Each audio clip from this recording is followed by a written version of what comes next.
Secretary প্রার্থী তো ধর মানিক ভাই, আমরা মানিক ভাইয়ের ছাড়া সেক্রেটারির মধ্যে যুদ্ধ হিসাবে মানিক ভাইয়ের ছাড়া আর কেউ তো দিই না। কে লাগে দিই না? মানিক ভাই বিএনপির মধ্যে দেওয়ার আগে কষ্ট করতে শ্রম দিচ্ছে, বিএনপি পদে আসিল। আরে মিষ্টি করা বড় বড় নেতা বেতা যে আছে সব কি মানিক ভাই লোক। মানিক ভাই ধর ফুকন, সুপার ডাক্তার, সিরাজুল, আমার একা ওইদুল, এটি সব কি মানিক ভাই লোকে। মানিক ভাইয়ের ছাড়া ওই যে হোসেন, এই হোসেন মোসেন যা আছে তোমার সব হইল মানিক ভাই লগে। মানিক ভাই বিএনপির সবসময় বিপদে আপদে আছে। মানিক ভাই লিগে মানিক ভাই লগে ওরা মিষ্টি ওরা বড় বড় নেতা নেতা দিই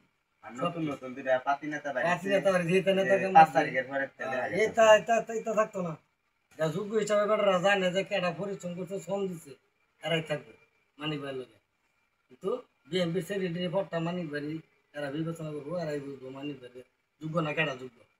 মানিক বাড়ি দিব পদটা আমরা আশা করতেছি, মানিক বাড়ি দাবি এটা জানাইলাম আপনাদের কাছে। মানিক বাড়ি আমরা সেক্রেটারি পদটা চাই।